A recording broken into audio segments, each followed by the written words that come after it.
자, 네, 오늘 프린트 핵심 암기장인 내용들을 했는데, 행정법 들어가기와 관련된 행정법의 기초 개념, 그 부분들은 이미 연기 때 설명을 드렸던 내용들이니까 여러분들이 전체적으로 한번 읽어보도록 하시고요. 그 다음에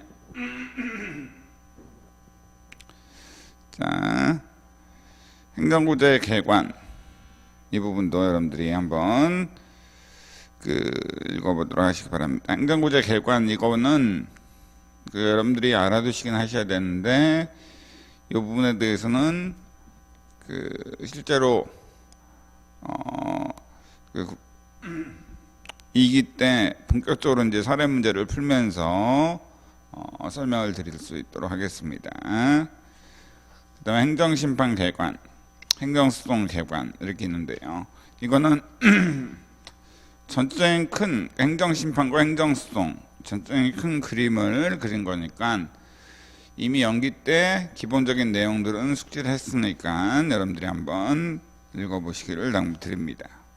그럼 일단 오늘 이제 17페이지부터 행정심판에 대해서 전적으로 큰 그림을 그리도록 할 텐데요.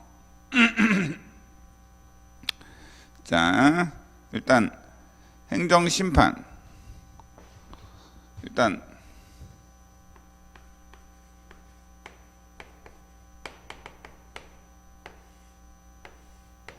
기본적으로 이제 행정심판법에 규정된 행정심판은 바로 처분청이 아닌 별도의 행정청이 행정심판위원회라는 그런 행정청이 당해 처분의 위법이나 부당 등을 심리하는 거죠. 그래서 이제 위법한 또는 부당한 처분으로 법률상의 권리를 침해받은 국민의 권리를 구제해주는 수단인데요. 행정심판은 결국 행정주체라는 사람과 행정객체라는 사람 간에 뭐에 대한 권리 의무 다툼이냐 했을 때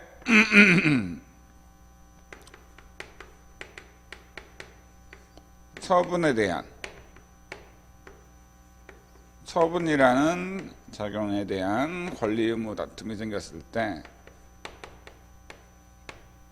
그 처분에 대한 권리 의무 다툼을 해결하는 해결하는 절차 중에 행정심판위원회라는 행정청이 담당해서 그 처분에 대한 권리 의무 다툼을 해결하는 절차, 이게 이제 행정심판이 되는데요. 여기에는 이제 이 다툼 관련돼서는 13유형, 그러니까 적극적인 처분이 발령된 경우죠. 적인 처분이 발령된 경우. 그 다음에 2사유형, 처분 등을 해야 될, 그러니까 적법하게 노조 설립 신고를 했기 때문에 행정청이 수리처분이라는 처분을 해야 될 의무가 있는데 처분을 안 하고 거부나 부작위했다. 처분에 대한 거부 또는 부작위. 했을 때 일단 적극적인 처분 등에 대해서는 그 처분, 실제로 이제 처분이 거의 행정행위와 거의 동일한 개념이니까 그 적극적인 처분, 행정행위에 위법이 있더라도 그 위법이 중대명백한 위법이 아니라서 권한 있는 기간이 취소하기 전까지 유효하다. 바로 취소 동자밖에 없으면은 취소 심판을 통해서 그 권한 있는 행심의 취소 대결로 무효로 만들 수 있도록 하고, 그 적극적인 처분이 위법할 뿐만 아니라 중대명백해서 무효다. 그러면은 무효동 확인 심판을 제기하도록 되어 있습니다. 그리고 2사유형, 거부나 부작위에 대해서는 먼저 거부인 경우, 처분을 해야 될 의무가 있는데 그걸 안 하고 거부했다. 그러면은 거기에 대해서는 거부 처분에 대한 취소 심판이나 무효동 확인 심판 행정심판법에서는 제기할 수 있도록 돼 있긴 하지만 이거 외에 항고소송에서는 없지만 행정심판에서는 의무이행심판이라는 게 존재해요. 그래서 행정심판법에는 의무이행심판이라는 게 항고소송과는 달리 그러니까 처분에 대한 거부, 부작위, 행정행위를 해야 될 의무가 있는데 행정행위를 안 하고 거부나 부작위했을 때 바로 행정심판법에는 거부처분 취소심판 또는 무효동 확인심판을 거부에 대해서 할 수도 있지만 의무이행심판이라는 제도가 있습니다. 그렇기 때문에 실제로 행정행위를 해야 될 의무가 있는데 거부나 부작위했을 때 그 취소심판이나 무효동 확인심판을 제기하는 경우는 실무상 거의 없고 다 행정행위를 해달라고 처분 등을 해달라고 요구하는 의무이행심판을 제기하죠. 그 다음에 부작위인 경우에는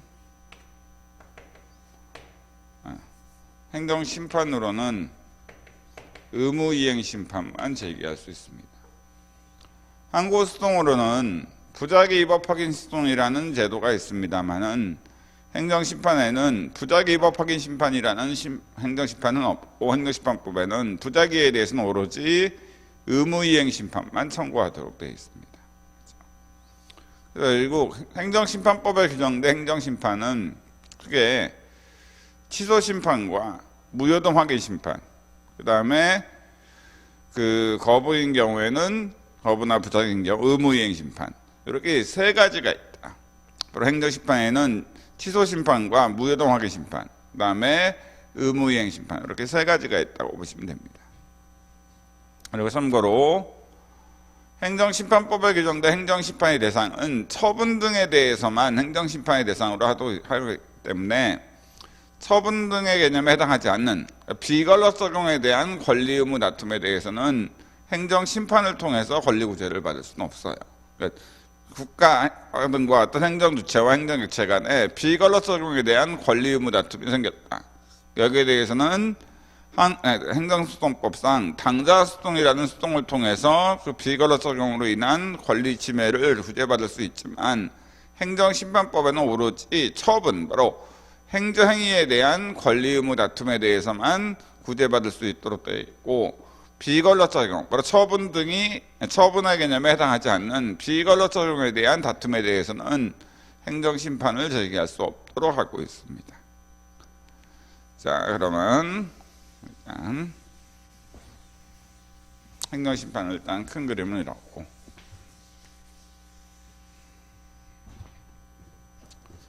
그러면은 일단 행정심판에 취소심판, 무효동 확인심판, 그 다음에 의무이행심판 이렇게 세 가지가 있죠.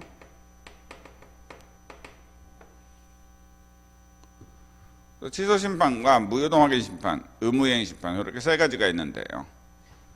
그럼 행정심판도 행정소송과 마찬가지로 심판 청구 요건이라는 것이 요구됩니다. 그래서 행정소송에서도 모든 소송이 마찬가지지만 소송으로서 적법하게 제기되기 위해 갖춰야 될 요건, 바로 소송 요건이라는 것이 요구되죠. 그래서 만약 소송 요건을 갖추지 못하면은 법원은 이 소송은 우리가 판단할 수 없다라고 해서 각각 판결, 그 사람의 말이 바로 그 사람이 구하는 소송물이 있는지 없는지에 대한 판단을 내리지 않고 부적법 각각 판결, 그러니까 문전박대를 해버리죠. 마찬가지로 행정심판도 바로 심판 청구 요건이라는 소송 요건에 대응하는 것이 요구돼서 그 심판 청구 요건을 갖추지 못하면 행심위는 그 사람의 주장이 사실인지에 대한 심리를 하지 않고 각하재결을 내리게 됩니다. 이러한 행정소송이나 행정심판에서 소송 요건이나 심판 청구 요건이 요구되는 이유는 바로 남소로 인한 재판 지연, 바로 행정심판의 남용으로 인해서 행정심판이 지연되는 걸 막기 위해서 그래요. 그러니까 하나의 어떤 처분에 대해서 그냥 관련도 없는 모든 국민, 5천만 국민이 다 행정심판을 청구해서 행심위가 모두 본안재결, 그 사람의 주장이 사실인지 본안 판단해서 본안재결 내려야 된다고 하게 되면 그러면은 하루에만 하더라도 만 개의 처분이 나오는데 거기에 대해서 곱하기 5천만 하면 그것이 다 하루에 모두 행정심판이 제기돼서 거기에 대해서 행심위가 다 본안제를 내려야 된다. 그러면은 실제로 행정심판에 대해서 국민이 청구했을 때 뭐예요? 한 100년이나 200년 후에나 재결이 나오게 돼.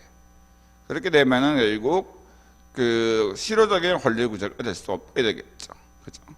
그렇기 때문에 행정심판을 신속하게 해서 어떤 청구인의 어떤 신속한 권리구제를 하기 위해서는 불필요한 행정심판 청구에 대해서는 본안제를 내리지 않고 문전박대 각하제를 내려서 바로 행정심판을 정말 중요한 행정심판, 바로 의미가 있는 행정심판에 대해서만 심리하도록 집중적으로 심리할 수 있도록 본안제를 내릴 수 있도록 하는 것이 타당해요. 그래서 이렇게 재판지연, 바로 행정심판에 대한 재결이 나오는 걸 지연되는 것을 막기 위해서 심판 청구 요건이 요구된다고 보시면 됩니다. 그럼 일단 심판 청구 요건, 심판 청구 요건. 또 이거는 수동 요건과 마찬가지로 이걸 이제 못 갖추게 되면은 각하재결을 내리고 갖추면 이제 본안 심리를 할 수 있게 되는 건데요. 자, 일단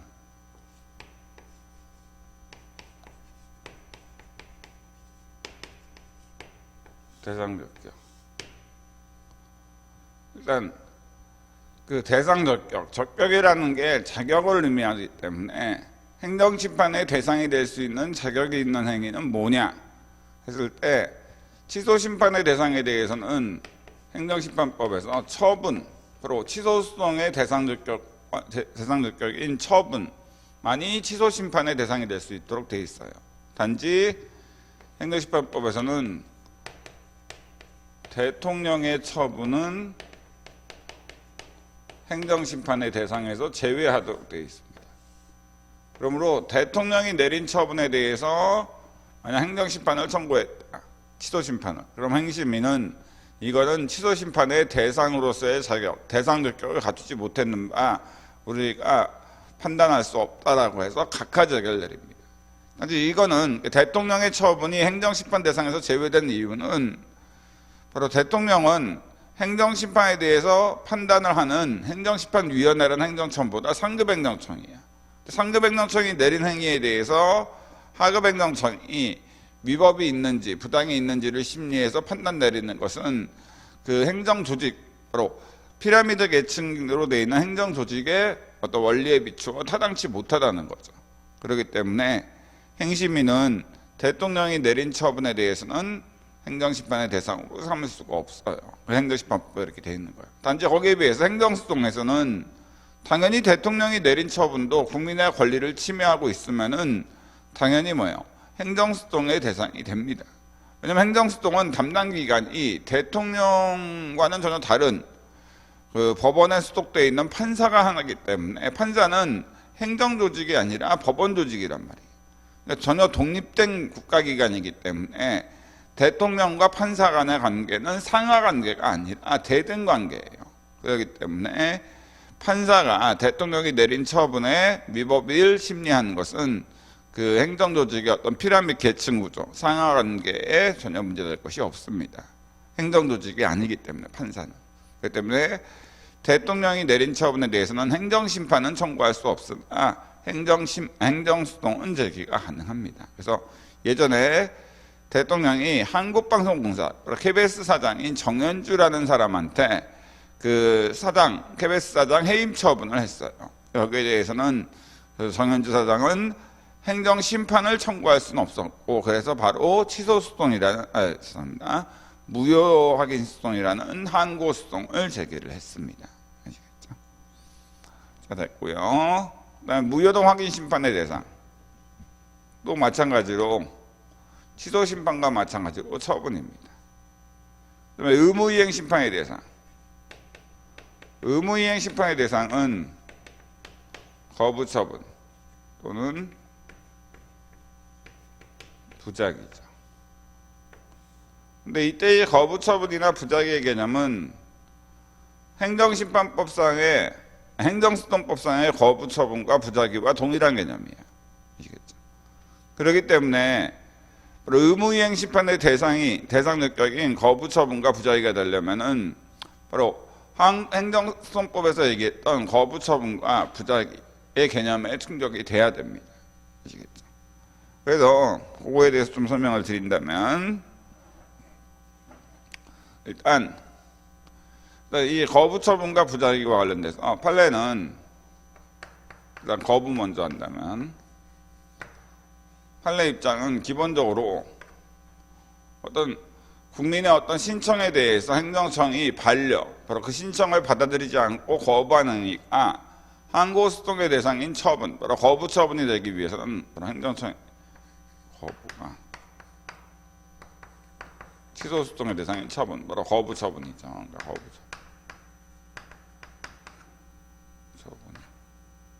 거부가 처분이 되기 위한 요건. 취소소송의 대상적격을 충족하기 위한, 행정심판에서는 이제 행정심판, 의무이행심판의 대상적격을 충족하기 위한 요건으로 행정청의 어떤 거부가 취소소송의 대상, 거부처분 취소소송의 대상인 처분이 되기 위한, 그리고 의무이행심판의 대상인 거부처분이 되기 위한 요건으로 판례는 세 가지를 요구를 해요. 첫 번째, 그것이 공권력 행사의 거부일 것.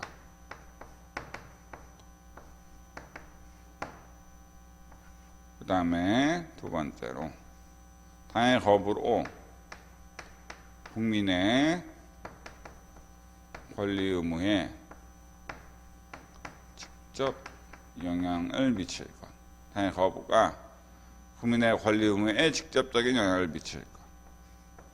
그 다음에 세 번째, 바로 법규상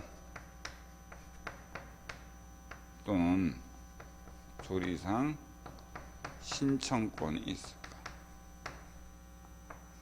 법규상 또는 조리상 신청권. 이 세 가지가 있어야만 판례는 당의 거부가, 그러니까 판례는 적조행위가 처분이 되기 위해서는 그 적조행위가 그 처분이 되기 위해서는 거의 판례는 행정행위와 처분은 거의 동일한 개념으로 보니까 행정행위만이 원적으로 처분이 돼, 단지 행정행위가 아니더라도 당의 행위가 국민의 권익침해나 권익침해할 위험이 있고 다른 유효적절한 권리구제 수단이 없다. 그 행위로 인한. 그러면은 행정행위가 아닌 행위도 처분으로 보긴 합니다. 그런 것들은 나중에 이제 대상적격할 때 좀 더 상세히 하도록 하고, 일단 지금은 거부나 부작위와 관련돼서만 설명을 드린다면은, 어쨌든 판례는 행정청의 어떤 거부가 항고소송이나 행정심판의 대상인 처분의 개념에 해당해서 대상적격을 갖추기 위해서는 행정청이 국민의 신청에 대해서 거부하는 것만으로는 안 되고, 그것이 공권력 행사에 대한 거부여야 되며 당의 거부로 국민의 권리 의무에 직접적인 영향을 미쳐야 되고, 그리고 마지막으로 법규상 또는 조리상 신청권이 있어야 돼요. 근데 일단 첫 번째로 공권력 행사에 대한 거부여야 된다.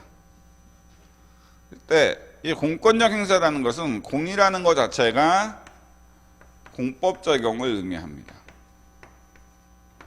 그러므로 민법에 의한 사법 적용에 대한 거부는 비록 행정청이 한 거부라 하더라도 취소소송이나 행정심판, 의무행심판 대상인 처분, 바로 거부처분에 해당하지 않게 돼요. 예컨대 국가한테 그 일반 재산, 공익 목적이 전혀 없는 일반 재산에 대한 매매 계약을 체결해달라고 신청을 했어.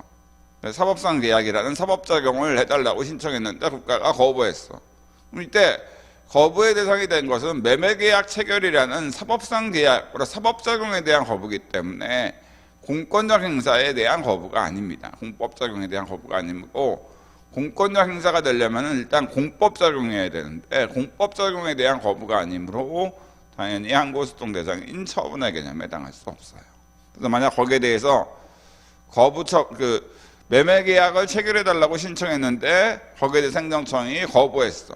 여기에 대한 그 의무이행 심판이나 또는 거부 처분 취소 소송 제기하면 법원은 또는 행정심판위원회는 대상적격이라는 것을 흠결됐다고 해서 각하를 하게 됩니다. 아시겠죠? 자, 그 다음에 공권력 행사에 대한 거부에 되니까 거부의 대상이 된 행위가 공법 적용인가 동시에 and 권력적 행위여야 돼요. 바로 권력 행위. 우월한 징에서 그렇기 때문에 무슨 얘기냐? 비권력 적용에 대한 거부는 공법 적용이라 하더라도 비권력 적용에 대한 거부는 바로 거부 처분이 처분의 개념에 해당하지 않게 되는 거죠. 아시겠죠? 그래서 공법상 계약이라는 게 이제 비권력 적용인데 공법상 계약을 체결해 달라고 비권력 적용, 공법 적용이긴 하지만 공법상 계약이라는 비권력 적용을 해달라고 신청했는데 행정청이 거부했어.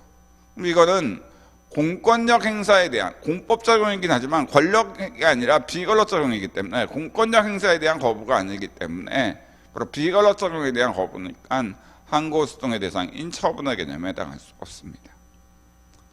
두 번째, 국민의 권리 의무에 직접적인 영향을 미쳐야 돼. 당연히 거부가. 그렇기 때문에 예를 들어서 A 근로자가 그 노조 설립을 위해서 그 감옥에서 2조 4호 노노법 2조 4호 감옥부터 마목의 결격사유에 해당하지 않아서 적법하게 노조 설립 신고를 했어. 근데 행정청이 여기에 대해서 만약 거부를 했다. 그럼 이때 일단 첫 번째, 이때 거부는 수리라는 행정행위에 대한 거부니까 행정행위는 공권력 행사인 게 분명하거든요. 아시겠죠? 그렇기 때문에 행정행위에 대한 거부니까 일단 공권력 행사에 대한 거부가 맞아. 그리고 이 거부, 수리라는 행정행위에 대한 거부로 인해서 A는 그 노동 3권, 헌법상 보장되어 있는 노동 3권이라는 권리를 행사할 수 없게 되기 때문에 당연히 수리 거부로 A는 노노법상의 노조 설립이 안 돼서 단결권, 단체 교섭권, 단체 행동권과 같은 노동 3권이라는 권리 행사를 제한받게 되므로 A의 노동 3권이라는 권리에 직접적인 영향이 있습니다. 이 거부로 인해서. 그죠? 또 예를 들어서 B가 유흥주점 영업허가 해달라고 신청했는데 거부했다. 그럼 이때 거부는 유흥주점 영업허가라는 행정행위에 대한 거부이기 때문에 공권력 행사에 대한 거부인 게 맞고 당의 거부로 인해서 B는 유흥주점, 바로 클럽이라는 영업할 수 있는 권리를 행사할 수 없게 되기 때문에 이 거부로 인해서 B는 영업을 못하게 되는 영업권이라는 권리에 직접적인 영향을 받게 돼요. 그러므로 이런 것은 항고소송의 대상인 처분이 될 수 없는 게 예를 들어서 A 요건에 해당하면 법에서 10억 명예퇴직 수당, 그냥 수당이라고 해요. 수당 지급 청구권이라는 권리가 법에 보니까 A라는 요건에만 해당하면은 10억 수당 지급 청구권이라는 권리가 발생하도록 돼 있어요. 근데 갑이라는 공무원이 A 요건에 해당하는 거예요. 그래서 국가에 소속된 행정청한테 10억을 지급해 달라고 신청을 했어. 여기에 대해서 거부를 했어. 이때 이 거부가 네. 수업 들으시는 거예요. 네. 9시부터인데 9시 반.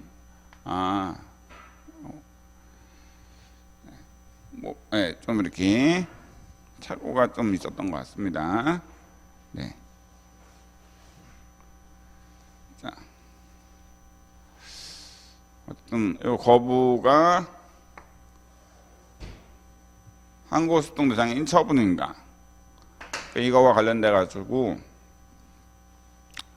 일단 당해 신청에 대한 거부로 인해서 갑이 10억 수당 지급 청구권이라는 권리에 영향이 있는가?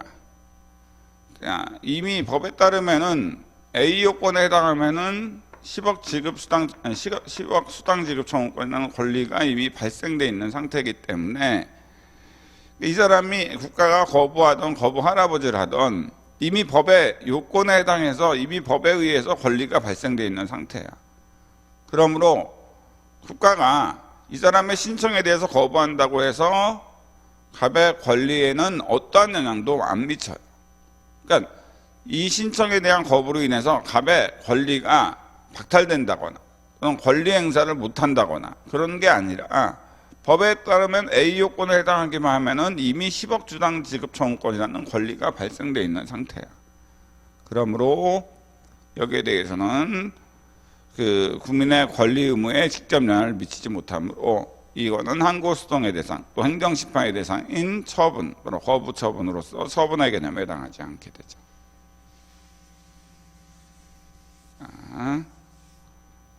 됐고 법규상 조리상 신청권 이게 이제 가장 문제가 되는 거죠. 근데 실제로 이거는 그 연기 때 설명을 드리긴 했는데 이거를 다 외우는 거는 사실상 이게 외우는 게 아니라 이제 이해를 하는 거는 사실상 불가능해요. 그래서 이거를 실제로 외우는 거는 가능한데 이해를 완벽하게 하는 거는 불가능한데 어쨌든 판례는 거부나 부작위에서 항고소송 또 행정심판의 대상인 거부처분이나 부작위가 되기 위해서는 적도 행위와는 달리 법규상 또는 조리상 신청권이 있어야만 그 거부나 부작위가 항고소송이나 행정심판의 대상이 될 수 있다. 그러므로 만약 아무리 공권 행사에 대한 거부고 당의 거부로 국민의 권리 의무에 직접 영향을 미친다 하더라도 거기에 대해서 국민한테 법규상 또는 조리상 신청권이 인정되지 않는다. 그러면 그거는 항고소송의 대상인 거부처분 또는 부작위, 행정심판의 대상인 거부처분이나 의무행심판 대상인 부작위에 해당하지 않는다고 봐요. 그럼 이때 법규상 또는 조리상 신청권은 뭐냐?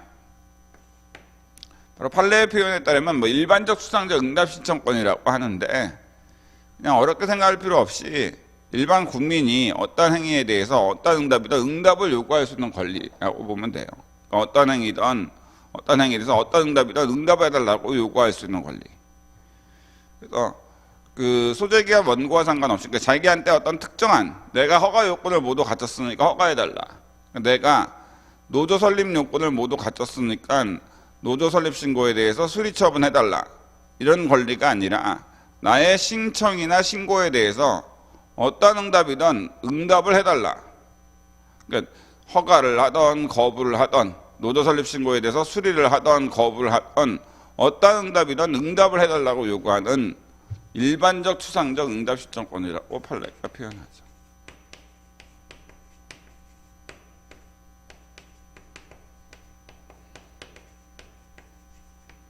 이런 신청권이 있는 경우에나 거부나 부작위가 항고소송이나 행정심판의 대상 적격을 갖추는 걸로 보고 신청권이 없으면은 거부나 부작위는 대상 적격을 갖추지 못해서 그러한 거부나 부작위에 대해서 행정심판이나 항고소송 제기하면은 법원은 대상 적격 흥결로 행심위는 대상 적격이라는 심판 청구 요건 흥결로 각하 재결을 내려야 됩니다.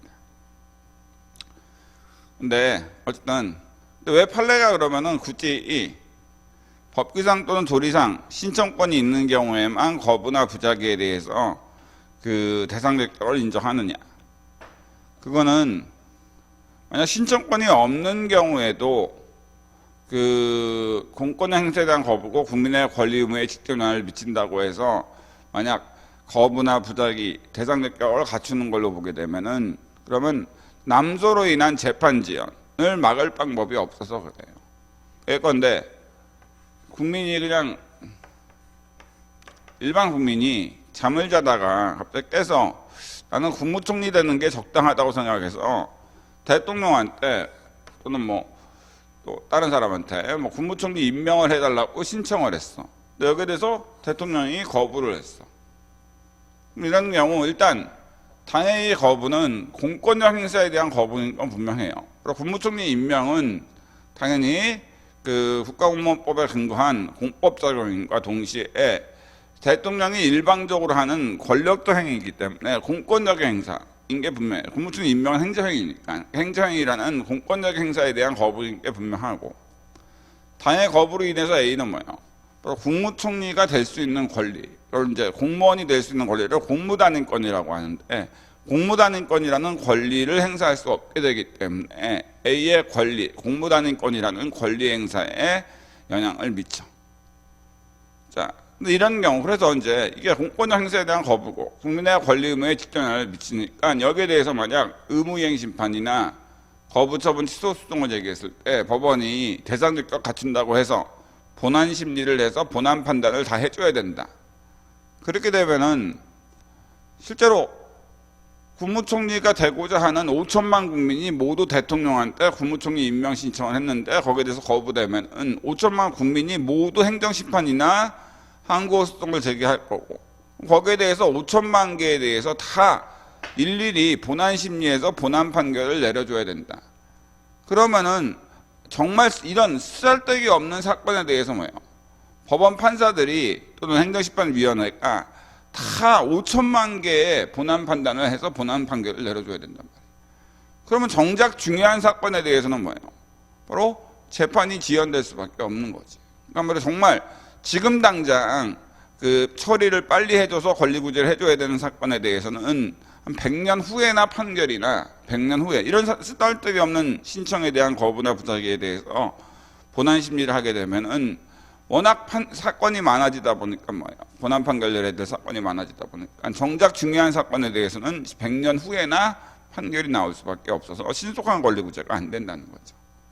그렇기 때문에 쓰잘데기 없는 사건에 대해서는 빨리 수동 요건 흠결로 각하해서 정말 중요한 사건에 대해서 위법한 처분 등으로 권리를 침해받은 국민의 권리를 구제해 주는 게 행정심판과 행정소송의 본연의 임무라고 했을 때 바로 그러한 사건, 중요한 사건에 대해서만 행심이나 행정법원이 본안 판단을 정확히 할 수 있도록 하고, 정말 쓸데없는 사건에 대해서는 바로 심판 청구 요건이나 수동 요건 흠결로 각하해서 문전박대해서 신속하게 재판을 처리할 수 있도록 하는 것이 타당합니다.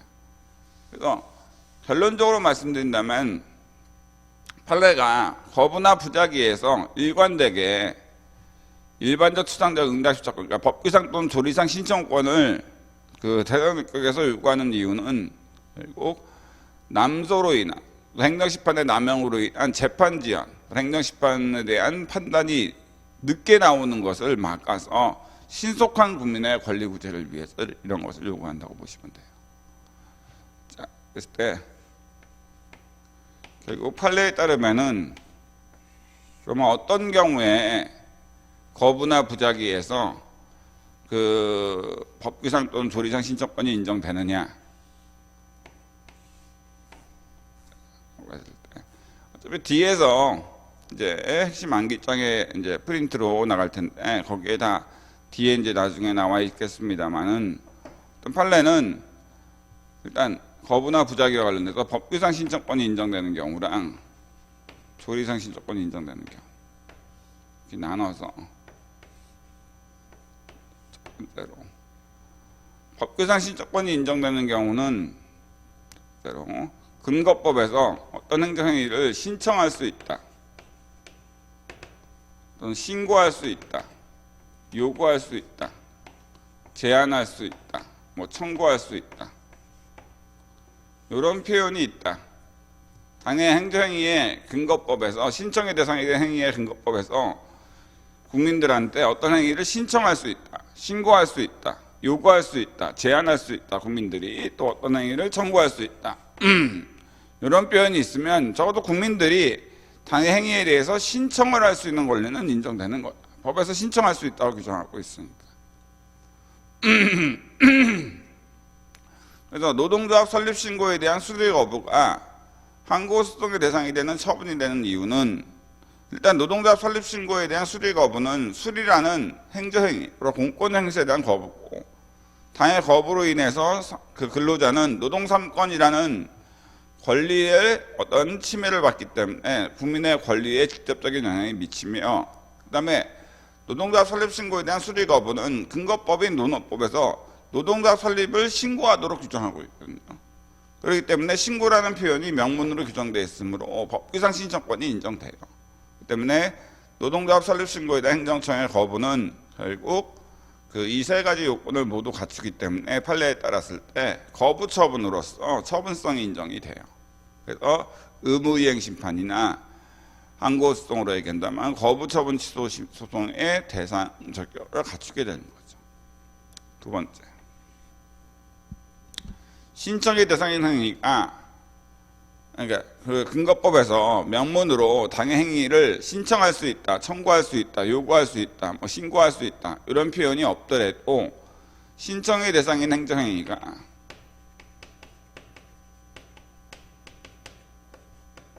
VA가 행정행위죠. 강학사,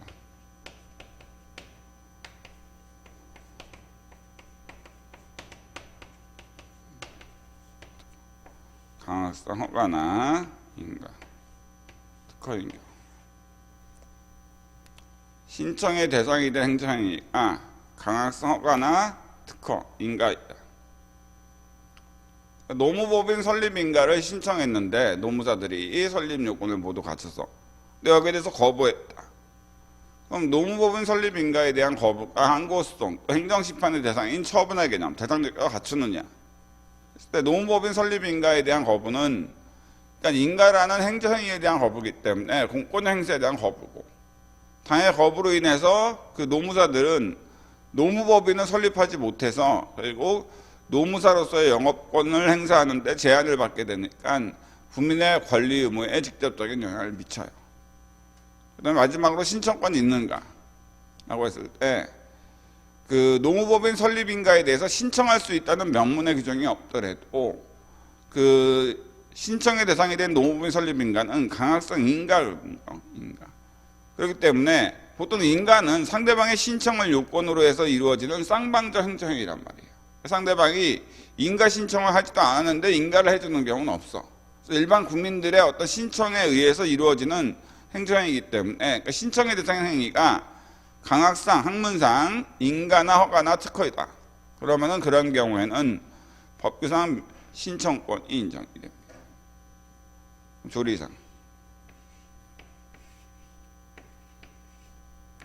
선행 조치가 있다.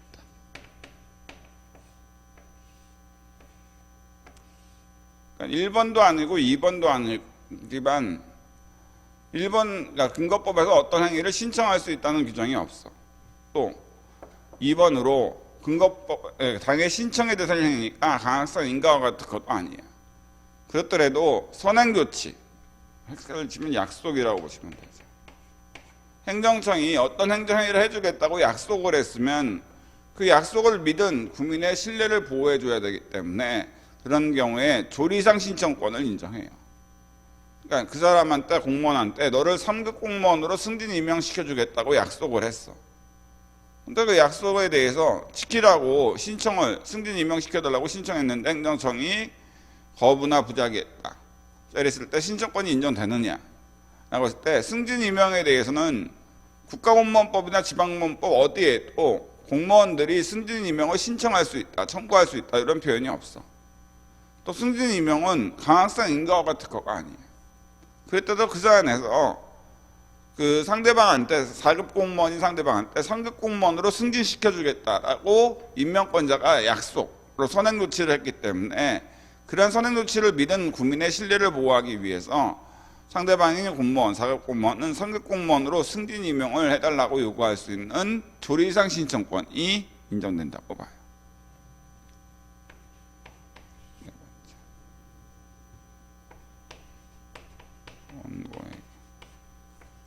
법률상, 법률상 이익이라는 게 이제 권리죠.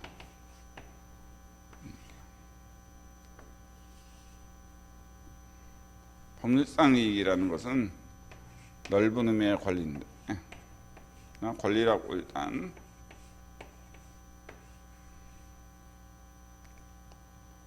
그러니까 원고에게 법률상 이익이 있는 경우. 자, 1번, 2번, 3번에 해당하지 않더라도 당해의 거부로 인해서 원고가 침해받은 법률상이 바로 권리가 있어. 근데 침해받은 법률상의 권리가 있는데 거기에 대해서 소송을 제기를 했을 때 법원이 1번, 2번, 3번에 해당하지 않아서 신청권이 없다고 해가지고 대상적 경결로 각하하면은 당해의 거부로 그 권리, 바로 법률상 이익을 침해받은 원고의 권리를 구제할 수 있는 방법이 없게 돼.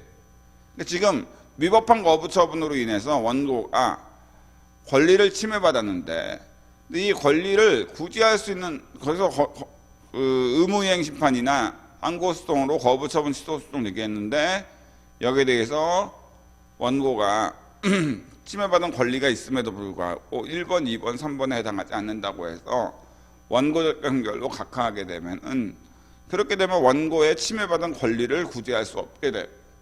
그러면은 국민의 어떤 여러 가지 문제가 생기기 때문에 대상적 경결로 각하하게 되면 하여간 국민의 권리를 구제해 줄 수 없는 게 되므로, 그러면 행정소송과 행정심판의 목적을 달성할 수 없게 되기 때문에 원고가 당해 거부 처분으로 또는 거부나 부작위로 인해서 침해받은 법률상이 바로 권리가 있을 때는 그 권리 구제를 위해서 조리상 신청권을 인정해서 신청권이 있으니까 대상적격이라는 소송 요건을 갖추는 걸로 봅니다. 이거는 그냥 습관적으로 여러분들이 외워두시면 될 것 같긴 해요.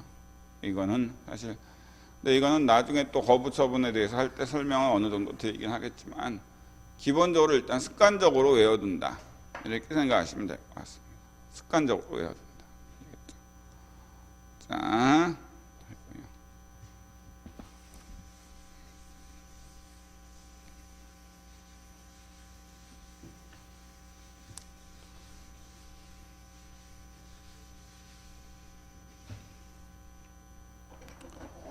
그러면 일단 행정심판의 대상적격에 대해서는 취소심판과 무효확인 심판의 대상적격은 처분이고, 단지 대통령이 한 처분은 행정심판의 대상에서 제외됩니다. 단지, 그리고 의무이행 심판의 대상은 거부 처분과 부작이다.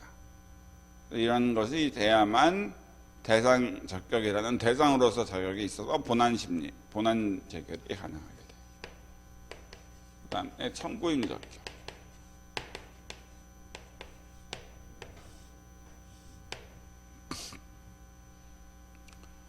바로 행정소송에서는 소송을 제기하는 사람을 원고라고 한다면, 행정심판에서는 행정심판을 청구하는 사람을 원고라고 하지 않고 청구인이라고 해요.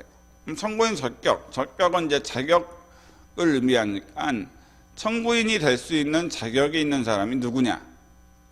행정심판을 청구할 수 있는 자격이 있는 사람, 이게 바로 청구인 적격이라는 심판 청구 요건인데, 이건 행정소송과 마찬가지로 행정심판법에서는 법률상 이익이 있는 자만이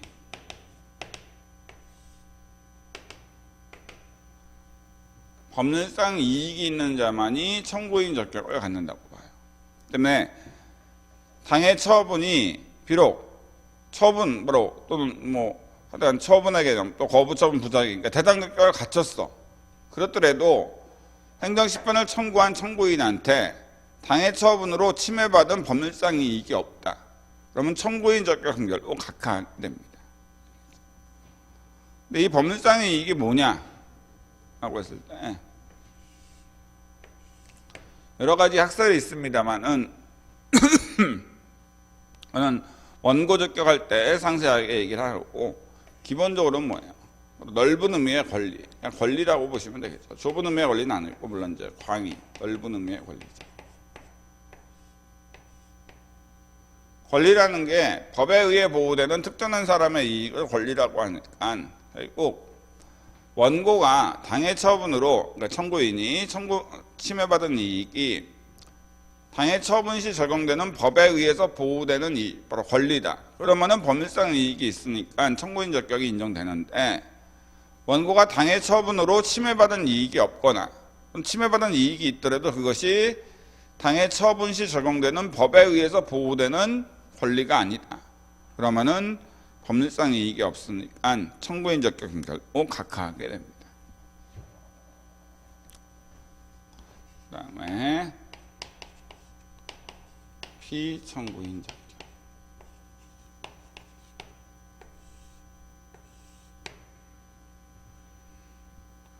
자, 피청구인 적격. 피청구인이 될 수 있는 자격이 있죠.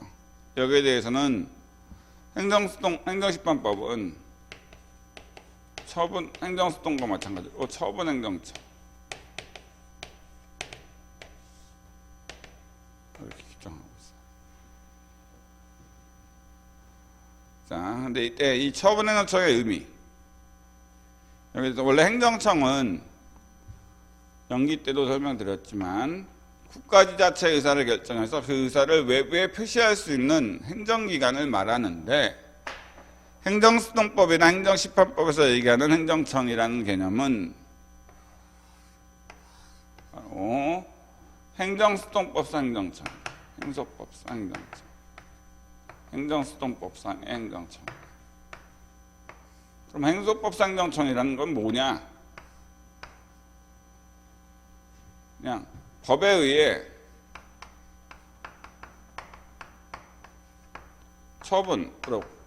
처분할 수 있는 권한, 공권력 행사, 처분 권한 부여받은 모든 자.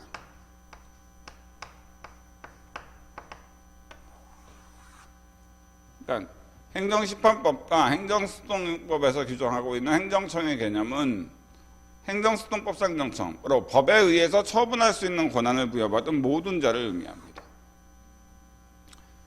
그러므로 예를 들어서 지방의회는 조직법상으로 보면 행정청이 아니라 그 의결기관, 지방자치단체, 서울시의 의사를 결정할 수 있는 권한만 있는 의결기관이지 서울시의 의사를 외부에 표현할 수 있는 행정청, 조직법상 의미 행정청은 아니에요.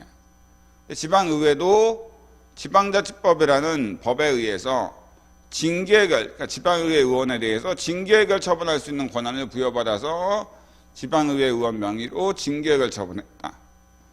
지방의회 명의로 징계결 처분했다.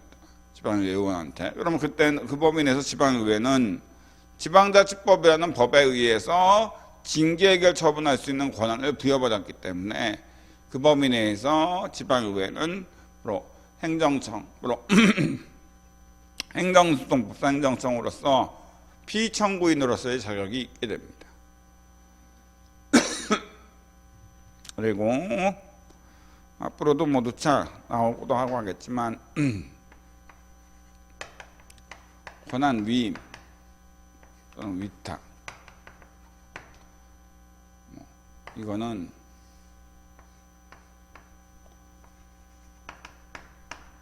법에서 정한 권한이 이전돼요. 그러므로 법에서 정한 내용을 변경하기 때문에 법적 근거가 필요합니다. 참고로 권한을 위임, 위탁했다. 그 얘기는 법에서 정한 권한을 이전시키는 거기 때문에 별도의 법적 근거가 있을 때만 권한 위임, 위탁은 가능해요. 근데 이게 뭐냐? 권한 위임, 위탁이라는 게. 대통령이 헌법 77조에 의해서 부여된 대통령의 계엄 선포할 권한을 국무총리한테 위임했다. 그러면은 대통령의 계엄 선포할 권한은 소멸되고 계엄 선포할 권한은 국무총리한테 이전됩니다. 그래서 그 계엄 선포할 권한이 만약 적법하게 그 국무총리한테 위임됐다면은 대통령은 이제 계엄 선포할 권한이 없고 국무총리가 계엄 선포 권한자가 돼요. 그러니까 권한의 위임이나 위탁이라는 용어가 나오면 권한의 이전을 가져오기 때문에 원래 권한자, 보통 위임청이라고 하는데 위임한 행정청의 권한은 소멸되고 권한을 위임받은 수임행정청한테 권한이 이전돼요. 그러므로 법이 정한 권한을 변동시키기 때문에 법적 근거가 있어야 됩니다. 보통은.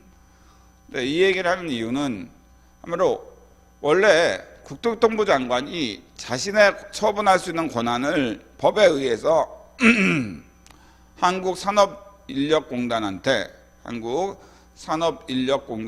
만약 권한을 위임을 했다. 그러면은 대통령의 국토교통부 장관이나 고용노동부 장관의 어떤 처분할 수 있는 권한이 한국산업인력공단이라는 법인한테 이전돼요. 그래서 한국산업인력공단이 이제 처분할 수 있는 권한자가 돼. 그래서 한국산업인력공단 명의로 어떤 처분이 나왔다.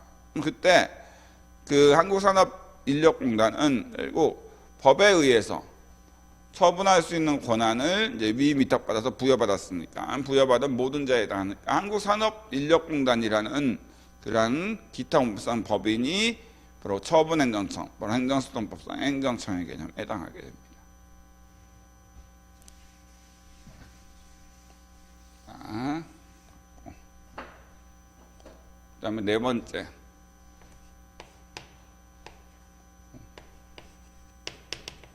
심판 청구의 이익.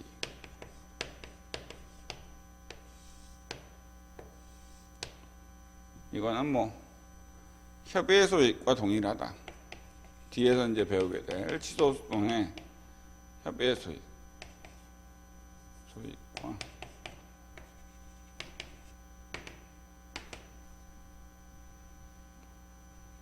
심판 청구 이익.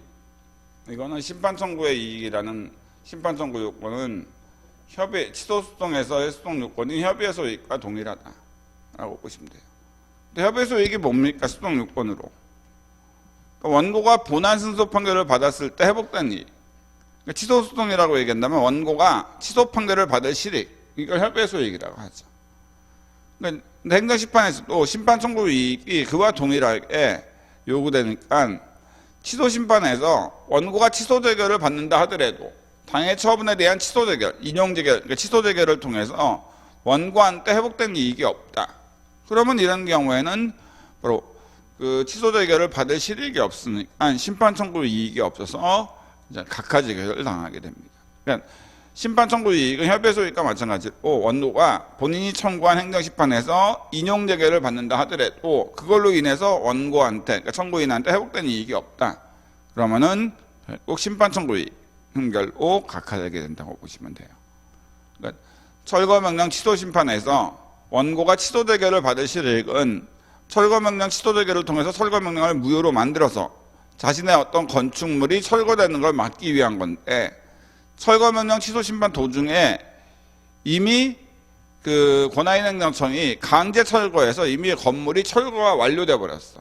그럼 철거명령 취소 재결 받는다고 해서 이미 철거된 건물이 다시 되살아나는 것도 아니기 때문에 철거명령 취소 재결 받는다고 해서 청구인한테 회복된 이익이 전혀 없어.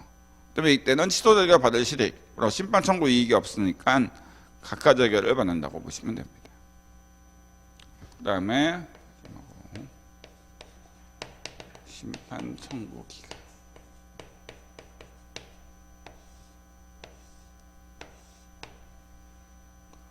취소 심판인 경우에는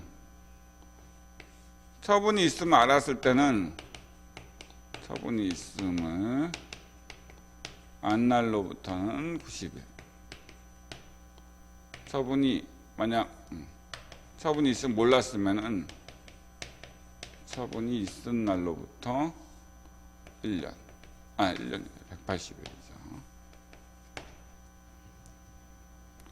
심판청구 기간과 관련돼서 취소 심판인 경우에 심판청구 기간은 처분이 있으면 알았으면 안날로부터 90일 내에 제기하거나 만약 처분이 있으면 몰랐으면 처분이 있은 날로부터 180일 이내에 제기해야 됩니다. 그럼 만약 처분이 있음을 안날로부터 90일이 지나서 제기하거나 또 처분이 있으면 몰랐다 하더라도 처분이 있은 날로부터 180일이 지나서 취소 심판을 청구했다. 그러면 행정심판위원회는 심판 청구 기간이 도과됐다고 해서 각하 재결을 내리게 돼요. 무효동 확인 심판에는 행정심판의 심판 청구 기간에 제한이 없어요. 그러므로 처분에 대한 무효 확인 심판을 청구할 때는 당해 처분이 있은 날로부터 100년이 지난 이후에도 제기 가능합니다. 의무이행 심판에 대해서는 거부 처분에 대한 의무이행 심판인 경우에는 똑같이 처분이 있으면 알았을 때, 거부 처분이 있으면 알았을 때는 안날로부터 90일, 거부 처분이 있으면 몰랐을 때는 거부 처분이 있은 날로부터 180일 이내에 제기되지만 부작위에 대한 의무이행 심판에 대해서는 심판 청구 기간에 제한이 없습니다. 그러므로 노동조합 설립 신고를 했는데 행정청이 어떠한 응답도 안 하고 부작위하고 있어. 여기에 대해서 의무이행 심판 청구할 때는 노동조합 설립 신고한 날로부터 10년이 지나든 20년이 지나든 적법하게 의무이행 심판 청구가 가능해요. 그러나 노동조합 설립 신고를 했는데 그 행정청 의시장이 거부 처분을 했어. 근데 자기의 신고가 거부됐다는 거 알았으면서도 안날로부터 90일이 지나서 의무이행 심판 청구했다. 그러면 그때 행정심판위원회는 심판 청구 기간 안날로부터 90일이 지나서 거부 처분이 있으면 안날로부터 90일이 지나서 의무이행 심판 청구했으므로 심판 청구 기간이 도과됐다는 이유로 각하재개를 내리게 됩니다. 자, 어쨌든 행정심판의 심판 청구 요건은 일단 이렇게 되고요. 그럼 이제 지금 그러니까 오늘 행정심판하는 거니까 지금 어디를 읽어보시면 되냐면 8페이지부터 해가지고 9페이지까지 한다고 보시면 될 것 같아요. 개관 먼저 하고 일단 프린트 보면서 답안지 쓸 내용들 이제 정리하는 거라고 보시면 됩니다. 자, 그러면은 10분 정도 쉰 다음에 나머지 진도 나가도록 할게요.